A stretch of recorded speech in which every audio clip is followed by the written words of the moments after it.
Ne vous inquiétez pas, à gauche, à droite, en astronomie, les images sont inversées. Hein? Monsieur, poussez-vous. Il ne faut pas bloquer ici, il ne faut pas bloquer ça.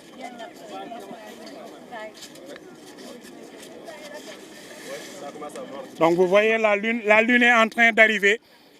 Et c'est ça aussi la précision des calculs en astronomie.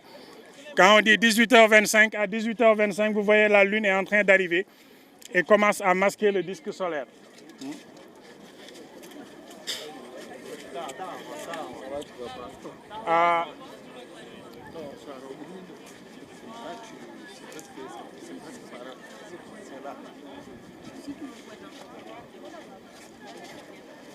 Tu as commencé à voir directement?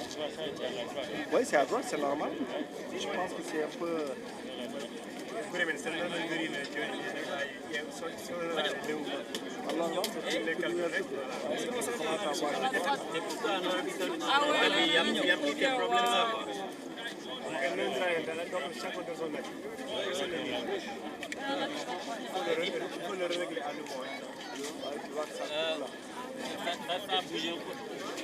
Pourquoi ça a bougé d'après vous? Parce que le soleil bouge ici, non? Parce que la Terre tourne. Donc vous arrivez à voir l'éclipse qui a démarré.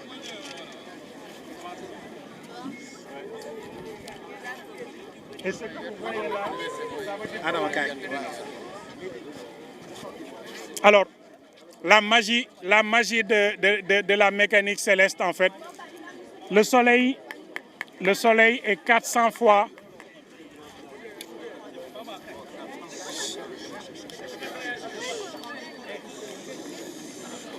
le diamètre du soleil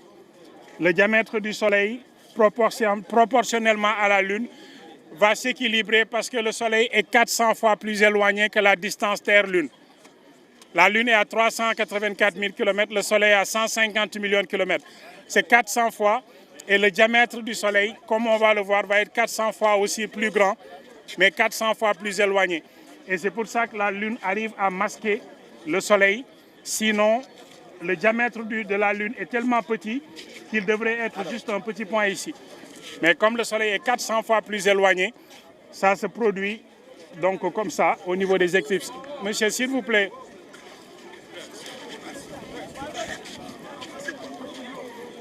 Donc la meilleure façon d'observer l'éclipse quand vous avez un instrument, c'est de faire une projection. Vous parlez à un grand public, tout le monde peut voir la même chose sans risque de se brûler et les caméras peuvent filmer une bonne image. Il y a quelqu'un qui gêne. Monsieur.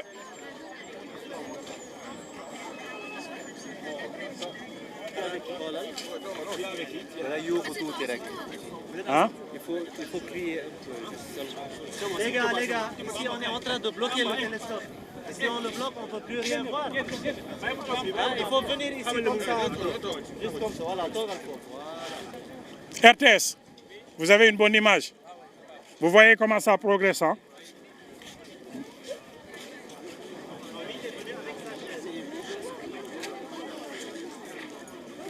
Donc normalement, en fait, la Lune vient de ce côté-là. Mais comme la lumière passe par le miroir et inversée à la sortie, c'est pour ça qu'on voit ça comme ça. C'est comme quand vous faites un selfie, en fait. Quand vous faites un selfie, vous avez l'impression que votre image est inversée.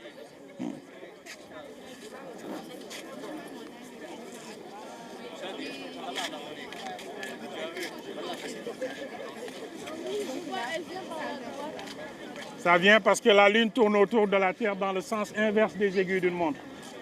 Donc c'est comme ça, vers la droite.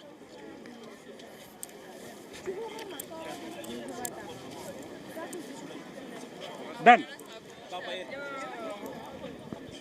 j'ai amené mes objectifs, un autre télescope pour prendre des images, mais ça va être raté avec le suivi de ça. Et tu peux assurer les images. Ah, mais récupère mes affaires dans ce cas-là. Je vais dire avec Salma. Est-ce que Salma peut venir vous rejoindre? Mais oui, Salma, elle est de la famille. Voilà. mi ngi noonu gis ngeen leeral yi nga xamante ne def na ko ci télescope bi nga xamante ni moom moo mën a wan li nga xamante ni mooy jant bi ak weer wi naka la ñuy duggantee ak naka la ñuy génnantee gis nga wax rek li nga xamante ne mooy les caméras nu daal di cadré wu ci li nga xamante ni mooy matériel bi télescope bi su ko defee nu mën a am li nga xamante ne mooy image bi. gis nañu ni li nga xamante ni mooy jant bi weer wi mi ngi duggante ak moom gis ngeen image bi gis ngeen yéen a ngi koy gis noonu ci li nga xamante ni mooy. C'est à la dernière minute là toog ma ne non le mieux j'avais amené mon ordinateur pour projeter sur ma machine et prendre une vidéo à la dernière minute ma ne non. mi ngi noonu gis ngeen ko. petit mieux vaut projeter.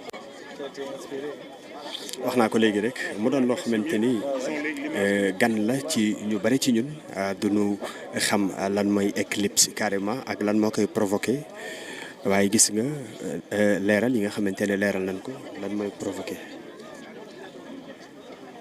lan mooy indi li nga xamante ne mooy éclipse moo xam weer wi ak jant wi naka la ñuy duggante waaye aussi bu ñu duggantee ci ban temps lay def ci biir jant bi moom weer wi ci ban temps lay génn ci biir jant bi moom weer wi aussi moom it jant wi ci ban temps bu duggee ci diggante ak jant bi ak terre bi day nekk seen diggante loolu mooy nëbb li nga xamante ne mooy éclairage bi nga xamante ni day am souvent ci li nga xamante ni mooy éclipse rek quelque leeral rek en wolof. tey sénégalais yu bare xëy na lii day nekk gan ci ñoom lan mooy provoquer éclipse weer wi ak jant wi naka la ñuy duggante lan mooy waral loolu ban leeral nga ñu ciy defal bu ko defee ñu bari ci ñun daal di ko rek comprendre ndax bu njëkk dañ daan dégg nu naan jàpp nañu weer wi bàyyi nañu weer wi en wolof ba ay kilifa diine dañ daan génne di jàng di ñaan ngir ñoom ñaar kenn ku ne jëlaat sa yoon bi nga xamante ne mooy sa trajet. waaw xam nga yàlla nu mu bindee àddina maanaam suuf si day wër jant bi mais weer bi aussi day wër suuf si donc éclipse solaire bu fekkente ne nii weer bi nekk na diggante suuf si ak jant bi daf ñuy nëbb weer bi daf ñuy nëbb jant bi loolu moom la ñuy assister nii mais am na beneen éclipse bu ñuy wax éclipse lunaire boobaa nag suuf si mooy nekk diggante weer wi ak jant bi voilà. loolu bu amee lan la mën a provoquer bu fekkente ni xëy na xamuñu ko ba ni ma la ko waxee am na ñu ci génn di ko ñaan ndax jàddu na lan la mën a provoquer. waaw xam nga mbirum yàlla la donc en tant que croyant boo gisee phénomène boo xamante ni yow comprendre ko xëy na da lay tiital nga toog bëccëg nga jékki-jékki mu guddi xam nga loolu dafay xew da kéemaan la donc moo tax nit ñi nag en tant que ay croyants dañuy toog di ñaan yàlla voilà mais c'est tout à fait naturel waaw nekkul loo xamante ne lii c'est mystique wala mais mbirum yàlla la daal. lu mën a am souvent la. voilà mais nag dafay sore. voilà dafay mais tey kañ lay amaat. waaw mën na toog ay fukki at wala ay ñaar fukki at bu mu amaat voilà. jërëjëf.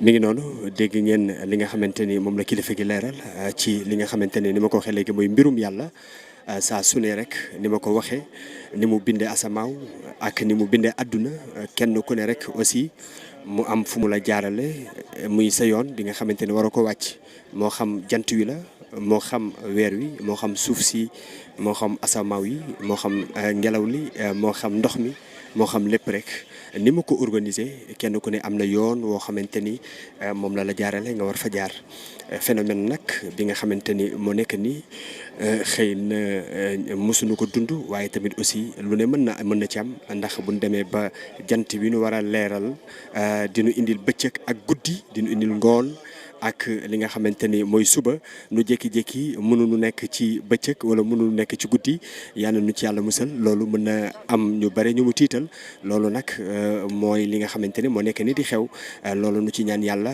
yàlla nu ci yàlla musal waaye aussi ni ma ko waxee rek ci moment yi kilifa yi ñoom ñëpp ñi ngi génn nitu diine yi ak jàngkat yi di ñaan yàlla lii xew yal na ko yàlla daal di saafara ba li nga xamante ne mooy weer wi jëlaat yoonam normal waaye tamit li nga xamante ne mooy jant bi daal di jëlaat yoonam normal diggante suuf si ak li nga xamante ni mooy jant bi ni muy duggee ci diggante ak weer wi kenn ku ne yal na nga jaar li nga xamante ni mooy sa yoon ñun rek ñi ngi ci àdduna waaye tamit aussi xamuñu naka la yàlla di organiser li nga xamante ni mooy jamonoom saa su ne ni nga xamante ni noonu lay xewee gis ngeen li nga xamante ni moom la ñuy séen ak la réalité dafa wute ndax ñun dañuy séen rek jant bu ne ci kaw seen weer wi tamit nekk ci yoonam seen suuf si nekk ci suuf waaye tamit seen ndox mi seen li nga xamante ne mooy àdduna ni ko yàlla organisé donc mi ngi noonu kenn ku ne rek ni ma ko waxee sa trajet booy jaar te du bàyyi mukk li nga xamante ni mooy sa yoon donc yàlla mi nga xamante ni moo amal lu am sàkk ni ma ko waxee lépp loo xamante ni créature la moom moo def loolu donc kenn ku ne rek fi nga war a jaar mooy li nga xamante ni mooy sa yoon waaye éclipse li nga xamante ni moo koy provoqué loolu bokk na ci mooy li nga xamante ni weer wi duggante ak jant bi ba nëbb li nga xamante ni mooy leeram ndax weer dafa am jamono yu muy fenk am jamono yoo xamante ni kenn dootu ko gisati jant am jamono bu muy leer am jamono bu muy dugg ci jamono jooju muy dugg bu fekkee am na lu ko empêché mu mën a yi muy fenk bu fekkee am na lu ko empêché mu mën a joxe li nga xamante ne mooy éclairage am loolu mën a indi li nga xamante ni mooy catastrophe te phénomène lay doon yàlla ci yàlla musal ci jamono ji may waxee ñëpp a ngi ñaan yàlla rek ngeen li nga xamante ne moo xew mu daal di dañ ni ma ko waxee gis nga boo nekkoon léegi Saint-Louis da ngay gis kilifa yi jànkata alxuraan yi nit yu baax yi ñëpp génn di ñaan yàlla ni weer wi la ñu jàpp wala jant bi la ñu jàpp loolu nag muy terme wolof boo xamante ni en wolof la ñu koy waxee comme wolof ni mu koy waxee jàpp nañu weer wi kenn mënu ko jàpp wala kan moo koy jàpp xanaa ki nga xamante ni moo ko amal waaye c'est juste pour wax ni la weer wi bàyyi na yoonam jël yoon boo xamante ni du yoonam mooy dugg na ci biir jant bi jaar na yoon bu mu dul jaar noonu tamit la ko jant bi di defee li nga xamante ne mooy weer wi noonu la ko terre bi di defee aussi tamit loolu nag moom la ñuy dund nii à ce moment li ngi noonu 36% pour Dakar. Quand on monte à Saint-Louis, ce sera 40. Ouais. À Saint-Louis. À Paris, ça a 92%. Fallait aller à Paris.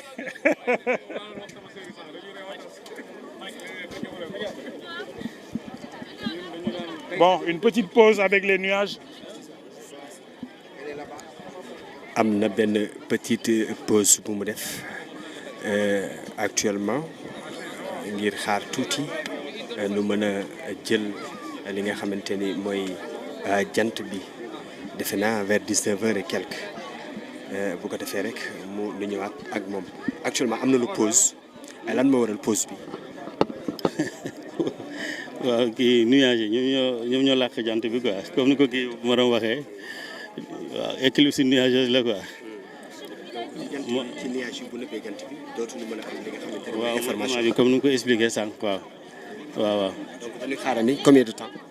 waaw ba nuage bi jàll rek waaw ça dépend rek nuage bi largeur nuage bi ak grosseur nuage bi donc bu jàllee rek après image bi day ñëwaat waaw. gis nañu ni lim nu wan léegi ci télescope bi am na benn nim nu ko doon wane ci jant bi am na benn affaire boo xamante ne mi ngi à côté droite xaw ma gauche boo xamante ne mi ngi ñëw lentement loolu lan la. loolu mooy weer bi quoi waaw loolu mooy weer bi parce que weer bi dafay tourner buy tourner devant jant bi moom mooy tax ngay gis ombre bi noonu voilà. léegi tourné day traversé génn li nga xam te mooy jant bi. waaw dafay traversé jant bi xam nga mu ngi diggante jant bi ak weer kii bi suuf si actuellement weer bi mu ngi diggante jant bi ak suuf si voilà. ñu bëri nag duñu comprendre bu ngeen ne suuf si dañu koy jàppee ni suuf si mënul accéder foofu ni yàlla bind àdduna. waaw ñëpp dañuy tourné xam nga nag bu ñaari bii buy tourné si bii bi la di tourné si bële bu yàggee dañuy nekk si même ligne bi. bu nekk ci même ligne bi mooy tax ngay gis phénomène bi quoi. mais loolu mën na dofloo nit booy toog ni di ko science naka lu suuf si mën a dem ba dugg ci diggante weer wi ak jant wi. mën na nekk yow booy wër-wërlante ak nit ki bu yàggee ngeen nekk en ligne waaw loolu la mbirum yàlla la nag waaw loolu moom mbirum yàlla. nit mënta comprendre parce que tey weer wi ak soleil wi dañu sore loolu te kenn ku ne ni ma ko waxee sa yoon nga am booy jaar weer wi warul jege jant bi warul jege weer wi kenn ku ne am na mission boo xam te ni moom ngay dox boo xëyee même terre bi tamit aussi am na mission boo xam te ni moom ngay def boo xëyee mais comme ni nga ko waxee lii bu amee tey phénomène la boo xam te ni mën na toogaan ay ñaar fukki at du am mais li koy provoqué daal doy na waar. waaw conjonction yàlla la rek xam nga ay jant bi day dox ay weer bi day jox ay minutes weer wi tamit day dox ay minutes loolu dafay dem ak vitesse yi ñuy daw bu demee dafay correspondre mooy andi ñu nekk ci même ligne moo tax weer bi di lag nëbbu